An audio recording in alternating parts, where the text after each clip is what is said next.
আসসালামু আলাইকুম ওয়া রাহমাতুল্লাহি ওয়া বারাকাতুহু। সম্মানিত দিনী ভাই ও বোনেরা, আমরা আজকে পবিত্র মাহে রমজানের এই দিনের মহামান্বিত সময়ে একটি গুরুত্বপূর্ণ হাদিস নিয়ে আলোচনা করব, যা আমাদের জান্নাতের সুসংবাদ দেয়। আমাদের প্রত্যেকের স্বপ্ন হলো জান্নাতে প্রবেশ করা। তাই আজ আমরা শিখব আমরা সেই সৌভাগ্য কিভাবে অর্জন করতে পারি। তো চলুন দেরি না করে শুরু করা যাক। প্রথমে আমি হাদিসটি উল্লেখ করছি। উকবা ইবনে আমর আল জোহানি রাদিয়াল্লাহু তাআলা আনহু থেকে বর্ণিত। তিনি বলেন, রাসূলুল্লাহ সাল্লাল্লাহু আলাইহি ওয়াসাল্লাম বলেছেন, যে ব্যক্তি আল্লাহর সাথে এমত অবস্থায় সাক্ষাৎ করবে যে সে তার সাথে কোনো কিছু বা কাউকে শরীক করেনি এবং অন্যায়ভাবে কাউকে হত্যা করেনি, সে জান্নাতে প্রবেশ করবে। 2618 নম্বর হাদিস, ইবনে মাজাহ। এই হাদিসে রাসূলুল্লাহ সাল্লাল্লাহু আলাইহি ওয়াসাল্লাম দুটি গুরুত্বপূর্ণ শর্তের কথা বলেছেন, যা মানলে একজন ব্যক্তি জান্নাত লাভ করতে পারবে। একটি হচ্ছে শিরক না করা এবং অপরটি হচ্ছে অন্যায়ভাবে কাউকে হত্যা না করা। আমরা এটি থেকে দুইটি বিষয় পেয়েছি এবং দুটি বিষয় নিয়ে আমরা এখন আলোচনা করব সংক্ষেপে ইনশাআল্লাহ।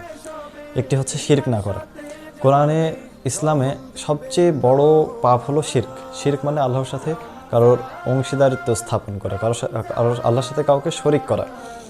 কোরআনে আল্লাহ তাআলা বলছেন যে নিশ্চয়ই আল্লাহ তার সাথে শরীক করাকে ক্ষমা করবেন না, তবে এর নিচে যা আছে তা যার জন্য ইচ্ছা ক্ষমা করবেন। সূরা আন-নিসার 48 নম্বর আয়াত। শিরক শুধু মূর্তি পূজার মধ্যেই সীমাবদ্ধ থাকে না, বরং যদি কেউ নিজের চাওয়া পাওয়াকে আল্লাহর চেয়ে বড় করে নেয়, তাহলে সেটাও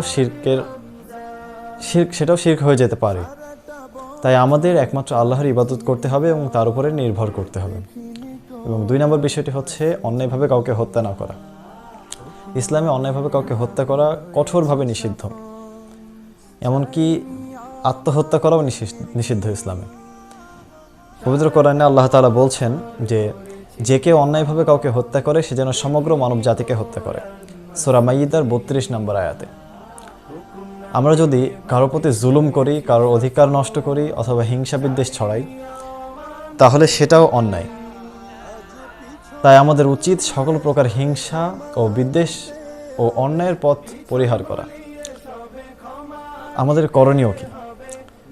আমাদের করণীয় হচ্ছে তাওহীদের উপরে দৃঢ় থাকা এবং একমাত্র আল্লাহর ইবাদত করা।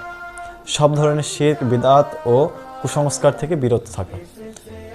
অন্যায় হত্যা তো দূরের কথা, কারোর সঙ্গে অন্যায় আচরণও না করা। রমজান মাসে আত্মশুদ্ধি অর্জন করে আল্লাহর কাছে ক্ষমা প্রার্থনা করা। প্রিয় ভাই ও বোনেরা, জান্নাত পাওয়া সহজ নয়, কিন্তু মহান আল্লাহ তাআলা আমাদের জন্য জান্নাত পাওয়াকে সহজ করে দিয়েছেন। শুধু 2টি শর্ত মানেই আল্লাহ আমাদের জান্নাতের সুসংবাদ দিয়েছেন। আসুন আমরা নিজেদের জীবনকে শিরক ও অন্যায় থেকে পবিত্র রাখি এবং জান্নাতের পথ অনুসরণ করি। মহান আল্লাহ তাআলা আমাদের সকলকে উক্ত হাদিসটির উপরে আমল করার তৌফিক দান করুন এবং আমরা যে হাদিসগুলি শুনছি প্রতিদিন পর্ব আকারে, তা যেন আমাদের বাস্তব জীবনে প্রয়োগ করতে পারি এবং এর সুফল আমরা ভোগ করতে পারি। আল্লাহ আমাদের সেই তৌফিক দান করুন।